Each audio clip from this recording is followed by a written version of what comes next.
Listo chicos, muy buenas noches. Siguiendo con eh, la temática de ingeniería de software 2. El día de hoy pues vamos a trabajar sobre modelos tradicionales y metodologías ágiles. Recuerden que ya tienen colgada la actividad en la semana 5 frente al cuadro comparativo de modelos y metodologías. Sin embargo, pues aquí vamos a enfocarnos un poco más en poder hacer la diserción de qué es cada uno de ellos, ¿de acuerdo? Entonces, en el desarrollo de software existen diversas metodologías que permiten organizar, planificar, controlar proyectos tecnológicos. Estas metodologías principalmente se pueden dividir en dos, en que son predictivos y los otros son adaptativos. Cuando hablamos de predictivos hablamos de modelos y cuando hablamos de adaptativas nos vamos a enfocar en metodologías, aunque siempre van de la mano, ¿verdad? Entonces, los modelos tradicionales buscan enfocarse en una planificación que permita, digamos, a todo el grupo relacionado con el proyecto, a lo que se le conoce como los stakeholders, ¿cierto? Todas esas partes interesadas, pues llevar una comunicación frente a esa planificación rigurosa y secuencial que debe tener el proyecto, ¿cierto? Mientras que las ágiles priorizan es la adaptabilidad, la colaboración y las entregas rápidas. La elección de una buena metodología, eso depende de muchos factores, ¿cierto? Pues uno de ellos es comprender el tamaño del proyecto, ¿sí? Ver el nivel de riesgo que se tiene, el presupuesto, el músculo financiero, los recursos que se tengan, ¿cierto? El tiempo disponible. Recuerden que el tiempo es el recurso que se debe impactar porque estamos hablando de ágil y cuando estamos hablando de ágil estamos hablando es de economizar tiempo, ¿cierto? Eh, y estar en comunicación con esos cambios esperados o inesperados que va suscitando dentro del proyecto, tener una participación del cliente, ¿cierto? Y una técnica entre poder llevar a cabo cada una de las entregables con respecto a a la superación de todos los requisitos que se vayan levantando. Entonces, el objetivo de la clase es comprender las diferencias documentales entre los modelos tradicionales, como cuáles, como el cascada, la espiral, el prototipado, el RUP, ¿cierto? Y metodologías ágiles, como pueden ser Scrum, e- XP, Crystal, ¿cierto? Y con esto, pues identificando sus ventajas, desventajas y contextos de aplicaciones óptimas. ¿De acuerdo? Entonces, cuando nosotros hablamos de un modelo, ¿cierto? El modelo es una representación abstracta o simplificada de un ciclo de vida del software. Entonces, sabemos que nosotros tenemos un ciclo de vida o que reconocemos un ciclo de vida del software. Si nosotros vamos acá, eh, ciclo de vida del software, ¿cierto? Vamos a encontrar que esto tiene estas, estos, estas etapas, esas fases, esos elementos que se van teniendo dentro de cada uno de ellos. Si nos damos cuenta, van variando, pero eso va variando dependiendo del tipo de modelo que nosotros vayamos seleccionando. ¿De acuerdo? Entonces, esas etapas, ¿cierto? Eh, son o se definen que son aquellas que son delimitadas, son principales y que van en orden recurrente, ¿cierto? Y que te permite saber en qué grado de madurez se encuentra nuestro proyecto, pero esta no define las tareas diarias que se van desarrollando a lo largo del día, a lo largo de la semana o a lo largo de los meses, ¿cierto?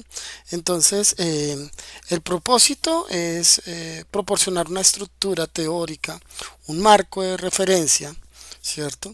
Em, que centra en los estados por los que pasa el software, ¿cierto? Entonces, cómo se levanta un diseño, un requisito, cómo se va a la parte del diseño, cómo se llega a la parte de la codificación, ¿sí?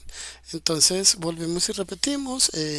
Para los modelos existe varios como el cascada, el espiral, el prototipado y el RUB, ¿cierto? Bueno, existen muchos más, ¿sí? En donde pues aquí obviamente vamos a tener esas etapas. Por ejemplo, ya habíamos visto acá el cascada que tiene todas estas etapas y si se dan cuenta nos están diciendo en qué parte del proyecto nos estaremos encontrando, pero no tiene claramente cuáles son esas tareas que se desarrollan al interior de cada una de las etapas. Mientras que una metodología, ¿cierto? Es una implementación práctica de uno o varios modelos, ¿cierto? Que o que se acopla a muchos modelos, ¿sí? Y es un conjunto de herramientas técnicas, roles, reglas que permite llevar a paso las cosas, ¿cierto? El propósito pues es definir cómo se va a operar en el equipo, al interior del equipo, ¿cierto? Se centra en personas, en ceremonias o reuniones, en los artefactos. Recuerden que artefactos pueden ser llamados los documentos, herramientas, tableros y demás, ¿cierto? Y pues herramientas como de las cuales nosotros vamos a trabajar. Ejemplo, estamos viendo como el Scrum, el Stream Programming, el XP, ¿cierto? Y otras, ¿verdad? Entonces, el modelo responde a aquellas etapas que debemos seguir, mientras que la metodología responde en cómo vamos a trabajar o cómo lo vamos a lograr, ¿cierto? Entonces, una es el qué y el otro es el cómo. Bueno, entonces es como para tener esa gran diferencia, ¿sí? Eh, ¿Qué debemos tener en cuenta al momento de elegir una metodología? La elección de una metodología o un modelo de desarrollo no es algo porque sí. Eso depende de un análisis cuidadoso de múltiples factores que caracterizan cada uno de los proyectos. Vamos a ver algunos, como los que tenemos acá. Tenemos el tamaño del proyecto, ¿cierto? Vemos que hay proyectos y esos proyectos están sujetos a el tema del tiempo, ¿cierto? Entonces, si es menos de 6 meses, es pequeño. Eh, Suelen utilizarse metodologías ágiles, proyectos grandes que requieren pues una mayor estructura de manera tradicional, ¿cierto? Nivel de riesgo pues es dependiendo de la complejidad con la cual se está trabajando el proyecto, ¿cierto? Entonces, proyectos de bajo riesgo pueden usarse solamente las metodologías ágiles y no requieren como de tanta precisión con la utilización de un modelo. El presupuesto, ¿cierto? Son fijos, son cerrados, favorecen a los modelos tradicionales, ¿cierto? Y presupuestos flexibles donde tenemos que ir viendo poco a poco esa inyección de ese presupuesto dentro del proyecto, pues hay que considerar cómo nosotros lo vamos a gastar y cómo lo vamos a utilizar a lo largo de nuestro proyecto. Entonces, aquí hay que tener mucho cuidado, ¿cierto? Porque podemos entrar en una situación de riesgo en que el presupuesto no, digamos que no alcance para entregarlo. Entonces tenemos que ser muy eficientes con el uso de cada uno de los recursos, ¿cierto? Entonces aquí lo estamos viendo. El tiempo, ¿no? El tiempo es otro elemento, otro factor a considerar, pues porque en ocasiones nos dan plazos muy ajustados, ¿cierto? Y la necesidad de entregar o dar entregas rápidas que favorecen mucho al uso de las metodologías ágiles, ¿cierto? Incluidas pues esas entregas incrementales que poco a poco van haciendo crecer nuestros proyectos. Cambios inesperados y cambios esperados, ¿cierto? Sabemos que con frecuencia las cosas cambian, entonces las metodologías ágiles son ideales para el uso de este tipo de cambios, ¿cierto? Pero a veces son estables y a veces no son tan estables. Entonces hay que tener cuidado y elegir una correcta disposición. Pongo un ejemplo, nos dicen queremos que la interfaz sea ya no sea de color negra, sino quiero que sea de azul petróleo, ¿cierto? Pero eso digamos que no retrasa mucho el desarrollo. Pero ¿qué tal si nos están pidiendo que ahora no lo quieren el módulo para la parte de inventario, sino que ahora lo quieren para la parte de poder trabajar el recurso humano, ¿cierto? O el talento humano de la empresa. Entonces, las cosas, las condiciones, los requerimientos, todo cambia y hay que comenzar a establecer esos límites de cambios al momento de, ¿sí? La participación del cliente, pues, debe ser continua en metodologías ágiles, pero también debe ser limitada, pues eso depende mucho de la disponibilidad y también de lo permisivo que le podemos dar al cliente que esté dentro de nuestro proyecto, ¿cierto? Entonces, recordar que cuando nosotros mandamos a hacer el cuadro comparativo, ¿sí? Una de ellas era el modelo cascada, ¿cierto?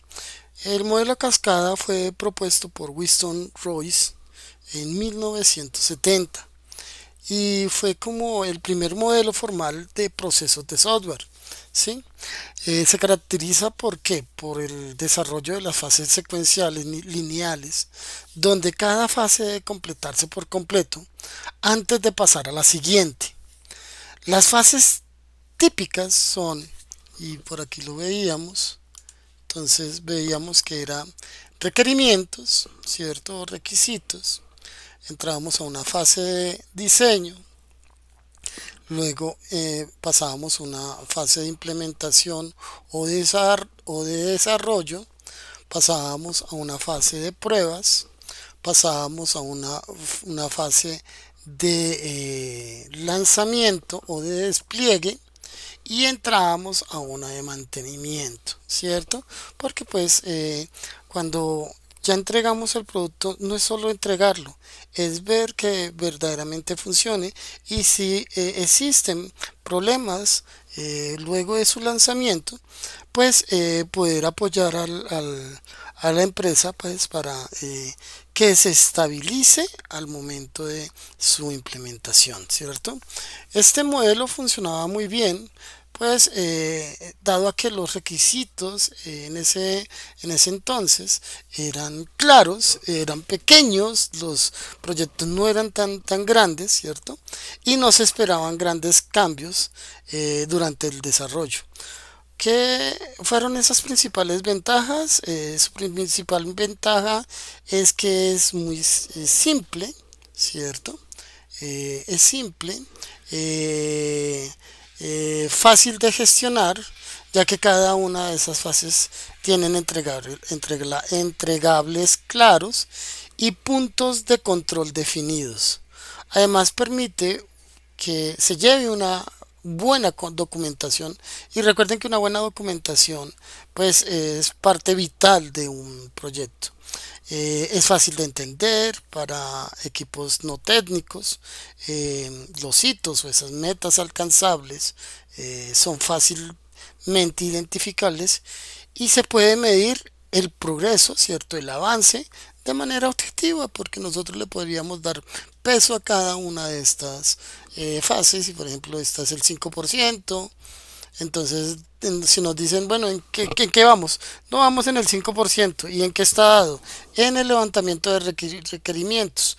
Ok, entonces así es claramente el cliente ya sabe en qué estado se encuentra nuestro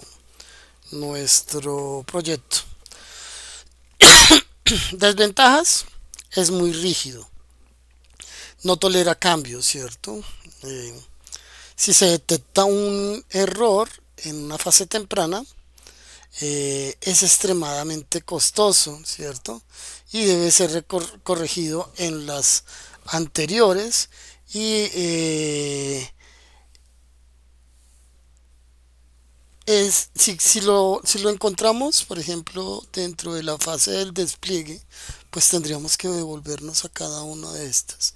Y esto pues se vuelve mucho más costoso, ¿cierto? El cliente solo ve el producto al final. Eso es una de las grandes desventajas, lo que puede generar sorpresas desagradables, ¿cierto? Y que no se haya entendido bien lo que se esperaba, ¿cierto? Si se utiliza hoy, sí, se utilizan en proyectos muy pequeños, ¿cierto?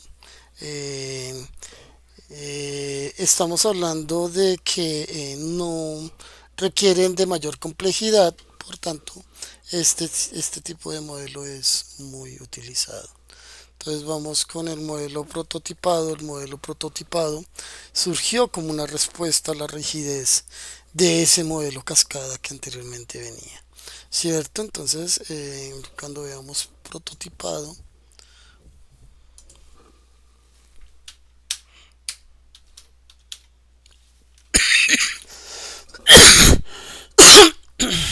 les pido disculpas, chicos. Entonces, aquí lo tenemos. Entonces, observen que es muy similar, ¿sí? Entonces, no, los requerimientos no están claros desde el inicio, sino que poco a poco se van a ir formalizando. Su característica principal son la construcción de versiones iniciales. Entonces, bueno, se arma el primer prototipo de levantamiento de requerimientos. Si corresponde a lo que se requiere, ¿cierto? Podemos seguir a la siguiente etapa. O si no, se busca refinar o mejorar ese requerimiento de tal manera de que el cliente pues se encuentre satisfecho, ¿cierto? Con respecto a este. ¿Qué quiere decir esto? Que el cliente es el que nos va a dar como esa retroalimentación temprana, ¿cierto? Entonces, ¿eso favorece mucho al proyecto? Sí. ¿Por qué? Porque pues puede ayudar a descartar cuando vamos mal, ¿cierto? O cuando vamos bien, ¿sí? Y así lo que hace es que se puede evolucionar mucho más rápidamente, ¿cierto? Hasta buscar encontrar el producto final. Pero que ha demostrado que a veces ni siquiera el cliente quiere, ni siquiera el cliente sabe qué es lo que quiere. Entonces hay debe haber un acompañamiento y hay algo que debe ser un poco más riguroso. Este modelo tiene un proceso iterativo que es construir, mostrar, recibir comentarios, refinar y generar como todo ese involucrar al cliente en el ciclo de vida del software, ¿cierto? ¿Qué ventajas? Reduce significativamente el riesgo de poder malinterpretar alguno de los requisitos, ¿cierto? Ya que el cliente ve una representación tangible desde las etapas tempranas y va mejorando enormemente a lo largo del proyecto entre la comunicación del equipo, ¿cierto? El equipo de desarrollador y el cliente. Permite que eso se detecten errores, ¿cierto? Y permite pues evitar costos en cada una de las diferentes etapas. Desventajas: el cliente puede confundir el prototipo con el producto final, ¿cierto? Y exigir que funcione ya completamente. Y como ustedes sabrán, el prototipo no es un producto final, no es un producto funcional, sino que por el contrario sirve para primero establecer qué es lo que quiere el cliente y también que nos sirve de guía a nosotros para ir avanzando en lo que se requiere, ¿cierto? Eh, los prototipos mal gestionados pueden llevar a un desarrollo sin documentación adecuada, ¿cierto? Y a un incremento significativo de los costos. Y esto hace que sean demasiado cíclicos esas retroalimentaciones y se pueden desbordar o demorar mucho más, ¿cierto? Actualmente se utiliza, sí, ¿cierto? Se utiliza para todo el tema de poder entregar interfaces de usuario, ¿cierto? Las IU o las UX, que esta es como la interfaz de usuario y esta es la de la experiencia, como se ve, ¿cierto? Esto en aplicaciones móviles. ¿Qué herramientas se pueden utilizar? Adobe XD o Stretch o Marvel, ¿cierto? Entonces, ¿quién ¿qué proyectos se han beneficiado con este modelo? Uber, Spotify, ¿cierto? Y pues vemos que se han venido trabajando en ellos, ¿cierto? El modelo espiral fue propuesto por Barry Bohem, ¿cierto? En 1986, que combinaba lo mejor del modelo cascada, ese enfoque sistémico, ¿cierto? Con el prototipado y ese análisis de riesgo. Pues se presenta como una espiral, ¿cierto? Veámoslo aquí. Entonces,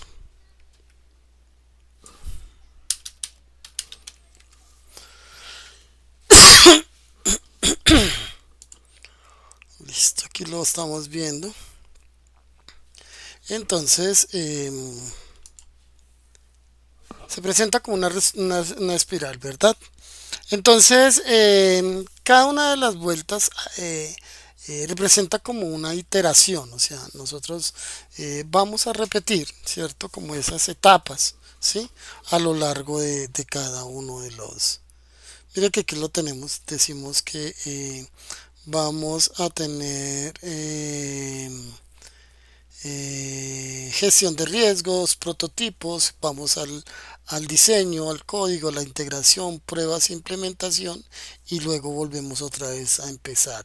Gestión de riesgos, prototipos, diseño, código, integración y cada vez vamos aumentando y cada vez vamos mejorando nuestro producto, ¿cierto?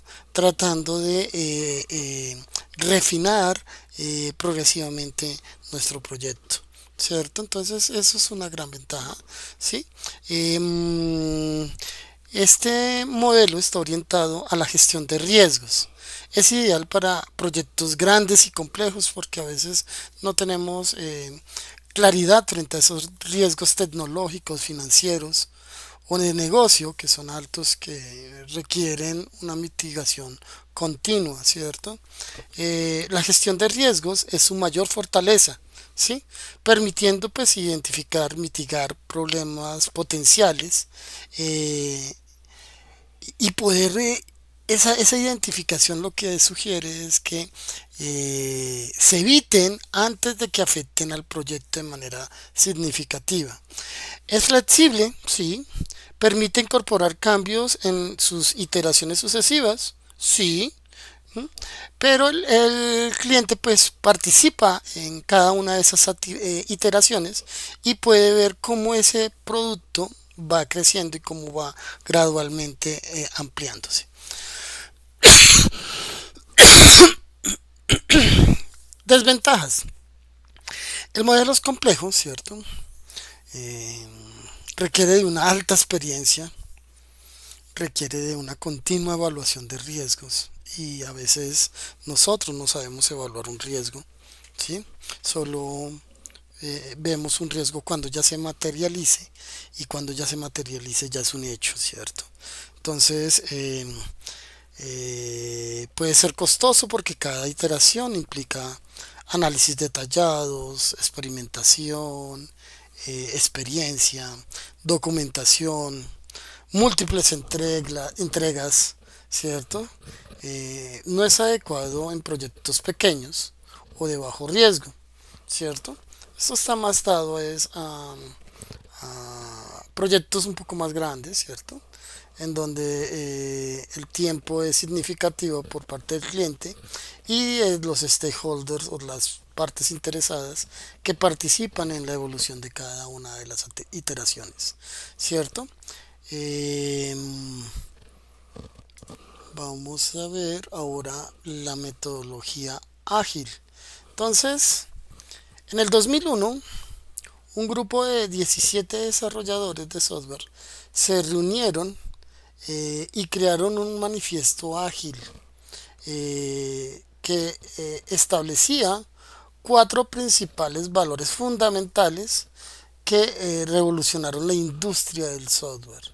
¿Sí? Estos valores son individuos e interacciones por encima de procesos y herramientas, ¿cierto?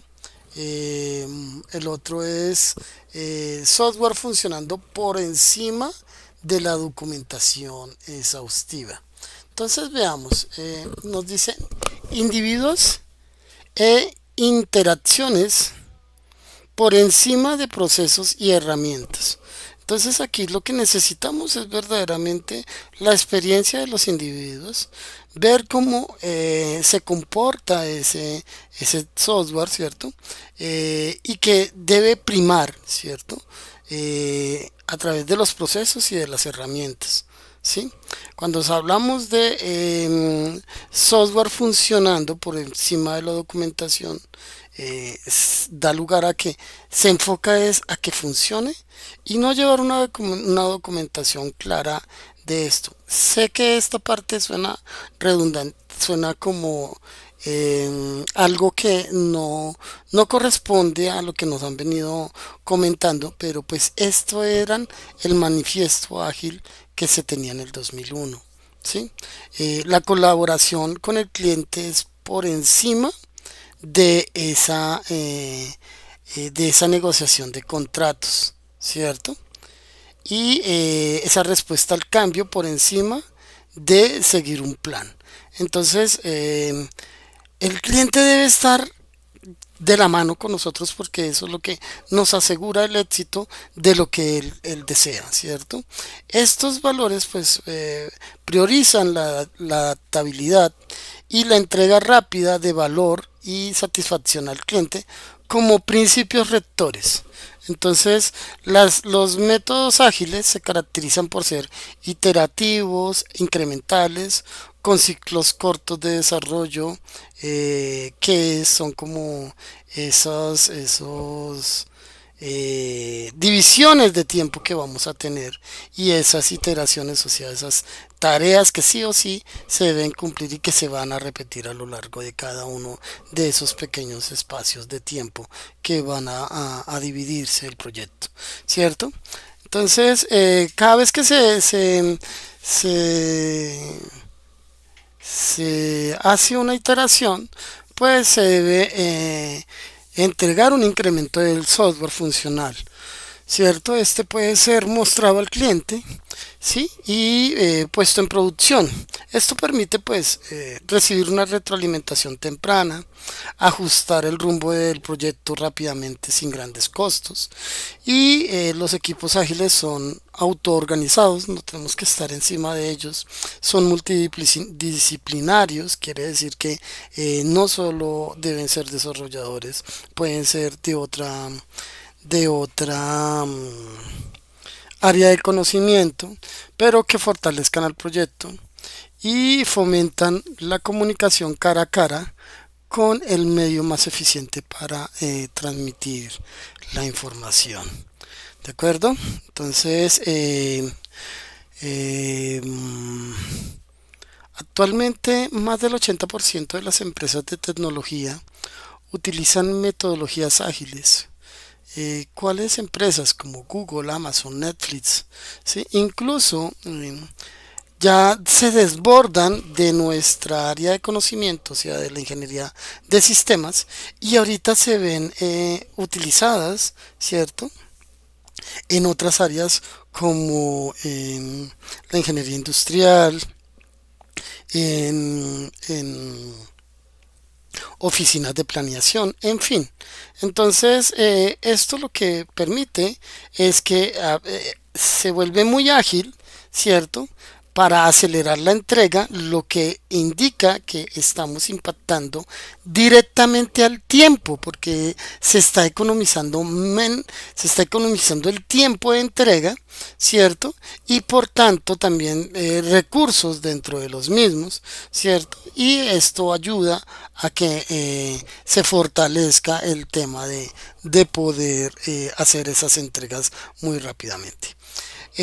Metodología Scrum, ¿cierto? Es una metodología ágil. Entonces Scrum es un marco de trabajo ágil creado y veámoslo acá.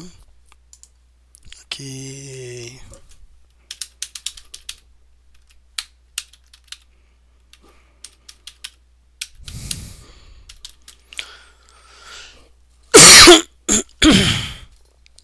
creo que es lo mejor es esto.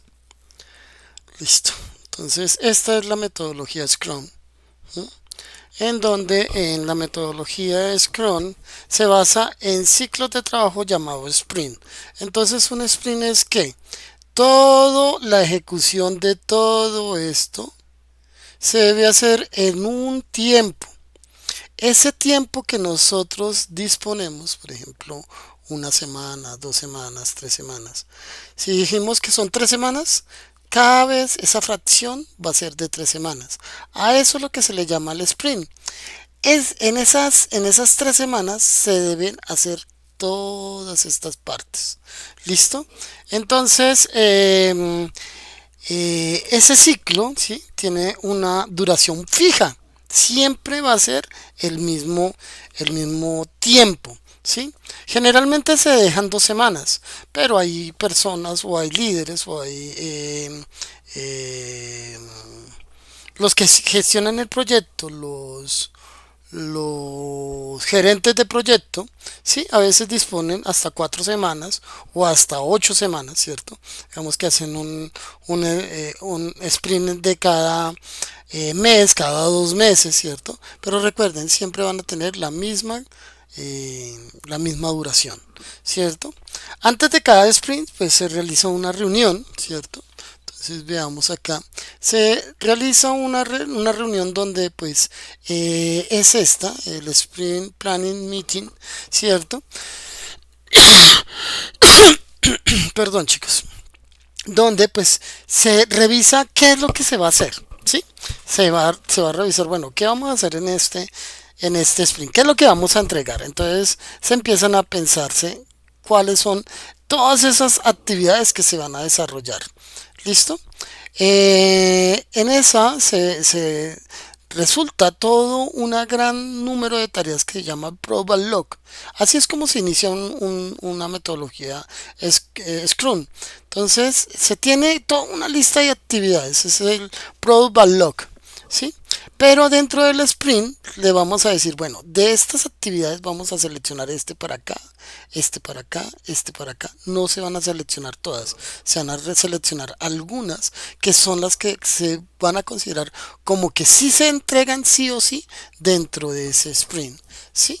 Y allí a eso es lo que se le denomina como el sprint backlog, ¿sí? Lo que se va a desarrollar. Esa lista priorizada de requerimientos, ¿cierto? Debe ser directamente trabajada con el Product Owner. El Product Owner es el dueño del producto, el conocedor, el que nos va a guiar qué es lo que quiere el dueño, ¿cierto?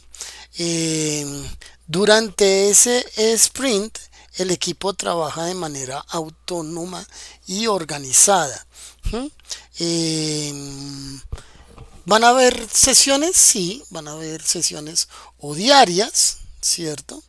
O van a haber, se establece cuáles son esas ceremonias, cuántas veces se van a reunir a lo largo del sprint, ¿cierto? Pero que sean ese mismo día, no es que digamos que hoy sí va a ser el sprint, no, que lo trasladamos para otra fecha, no, son imparagitables, tienen que sí o sí tener esa sincronía, ¿sí? Que es la que va a permitir conocer cómo va la evolución de cada uno de cada uno de los sprints, ¿sí? Si tiene retrasos, si ha tenido complicaciones y poder corregirlas. A eso es lo que se le llama como el daily scrum, ¿sí? El que esa retroalimentación, ¿cierto? Que no debe durar máximo 15 minutos. Es decir, bueno, ¿cómo va? Bien, bien, no voy tan bien porque me resultó esto, entonces se toma nota y se trata de corregir, ¿cierto? El Scrum Master es un rol, ¿sí? Aquí lo vemos. Esto es un rol. Miren los roles que tenemos. Tenemos el Product Owner. Ya sabemos que el Product Owner es el dueño del producto, el que sabe del producto, lo que quiere. El equipo de desarrollador, que es el que va a facilitar hacer la ejecución de todas estas tareas del Sprint Backlog, incluido el Scrum Master. Y está el Scrum Master, que es aquel persona que tiene pues skills, y recuerden que son habilidades, ¿cierto? Que de acuerdo a su experiencia, sus prácticas y todo, pues es el conocedor dentro del grupo de desarrolladores y que puede, digamos, facilitar al grupo de desarrollo de cómo hacerlo y cómo poderlo mejorar, ¿cierto? Y con esto, pues el equipo de desarrollo, pues recuerden que son profesionales multidisciplinarios que crean el incremento del software y que este equipo no supera más de las 9 personas, ¿cierto? Entonces, al final de cada sprint se realiza una revisión, ¿cierto? Se hace una revisión antes de que se termine y vamos a mirar a ver con qué, si se lograron, se lograron realizar cada una de estas etapas o estas actividades del Sprint Backlog, ¿cierto? Y lo que no, lo vemos como una retrospective, quiere decir que si yo de 10 actividades que tenía contempladas para el sprint, fueron 9, hubo una que no se logró, esta debe ser priorizada para el siguiente sprint para que se logre, ¿sí? Poder identificar cuáles son esas cosas que salieron mal, pues ¿para qué? Para irla corrigiendo en el siguiente sprint y poder superar, ¿cierto? Cada uno de estos momentos. Listo, chicos, espero que se haya entendido, ¿sí? Entonces, el Stream Programming. El Stream Programming, pues, fue creado por Ken Beck, ¿cierto? A finales de los años 90, durante el proyecto de Chrysler, ¿sí? Es una metodología ágil que enfatiza la excelencia técnica y las prácticas de ingeniería de software de alta calidad.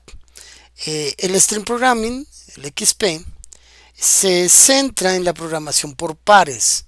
Entonces, dos desarrolladores trabajando juntos en una misma estación de trabajo, ¿cierto? Uno escribe y el otro conduce, ¿cierto? Mientras que el otro pues va revisando, o sea, mientras que uno va creando, el otro va revisando su comportamiento, ¿sí? Entonces, el desarrollo guiado por pruebas como el TDD, que es Testing Driven Development, ¿cierto? Entonces, primero se escribe la prueba que va a fallar y luego se trata de superar. ¿Qué quiere decir eso? Que nosotros sabemos que en principio si queremos hacer un método que nos diga que al sumar dos números, ¿cierto? Decimos número uno, número 2. Entonces vamos a tener una operación que diga suma. Sum es igual a número uno más número 2. Y cuando nosotros lo lancemos, pues obviamente no va a funcionar. ¿Por qué? Porque es que no hay ni número uno, no existe la variable número uno, ni tampoco existe la variable número 2. Entonces, ¿qué se observa ahí? Pues evidentemente que hay un error. Entonces, ¿cómo superamos eso? Pues identificar qué es lo que hace falta. Obviamente hace falta esas dos variables y con base a eso lo que hacen es que comienzan a trabajar desde el error hacia atrás. Si se dan cuenta, chicos. Entonces, con eso, la idea es de ir pasar lo que se requiere que sea la suma y luego comienzan a hacerle todas las diferentes refactor para poder mejorar el proceso. De tal manera de que en principio se tenga algo ya funcional y que ya lo único que hacer es hacerlo crecer. No sé si me hice entender con esto, espero que sí. Los valores de XP son la comunicación, la simplicidad, la retroalimentación, el coraje, el respeto. Una de sus prácticas más distintivas es la programación por pares, ¿cierto? Lo que habíamos hablado, que mejora pues la calidad del código. ¿Mm? Esto pues ayuda a que se reduzca hasta un 40%, ¿sí? De los errores, de los defectos. Facilita la transferencia de conocimiento, porque ya cada uno sabe qué buscar y cuando no, pues el otro lo está entendiendo, qué es lo que se está haciendo, ¿cierto? Entonces, básicamente, esas son las las metodologías y los modelos que quería poderles compartir. Obviamente hay más, ¿cierto? Pero pues se trataba era de que ustedes entendieran un poquito como esa diferencia, ¿de acuerdo? Entonces, cuando hablamos de modelos tradicionales, estamos hablando de predictivos, ya vimos el por qué, porque sabemos definir en dónde estamos. Y cuando estamos hablando de metodologías, estamos hablando de adaptativo y es cómo nosotros lo vamos solucionando de tal manera de que no nos limite, ¿cierto? La planificación en los tradicionales, en los modelos, pues se completa a través de fases, ¿cierto? Y en la otra es de manera evolutiva, se va ajustando continuamente, ¿sí? En los modelos son difíciles y costosos de incorporar, mientras que en las metodologías se aceptan fácilmente en cualquier momento. ¿Qué se sugiere? Evidentemente, un sistema sin la documentación, pues es un proyecto que tiende a flaquear. Entonces necesitamos enfocarnos que tenga documentación. Por tanto, ese tipo de requisitos debe estar considerado. Entonces, allí es vital de que cuente con una buena documentación y eso es lo que proporciona un modelo. Necesitamos establecer en qué parte o qué fase de madurez tiene un proyecto porque siempre el cliente querrá saber en qué está invirtiendo, ¿cierto? Entonces allí es donde se requiere ese tipo de modelo. ¿Listo, chicos? Entonces, ¿siempre vamos a tener una planificación? Claro que sí. pero siempre vamos a necesitar algo de cómo que por dentro nos ayude a funcionar, y esa es la metodología, ¿sí? Entonces, si nosotros queremos tener un, una forma de tener bien la casa o el apartamento, pues necesitamos entender es qué vamos a hacer durante el día o durante la semana, ¿cierto? Entonces, habrán muchas cosas que es poder establecer qué vamos a qué tenemos que hacer para que la casa siempre permanezca limpia. Entonces, se debe barrer, se debe trapear, se debe recoger la basura, se debe recoger la ropa, ¿cierto? Entonces, todo eso entra en una fase primero de planificación, qué es lo que vamos a hacer, ¿cierto? Luego de definir cómo son esas etapas. Entonces, los lunes se va a hacer mercado. Los martes se barra y se trapea. Los miércoles se lava la ropa. Los jueves y así sucesivamente se tiene una planeación. ¿Qué involucra esto? Que todo el mundo que está dentro de la casa sabe a qué atenerse o sabe qué es lo que se debe hacer en cada uno de estos días, ¿cierto?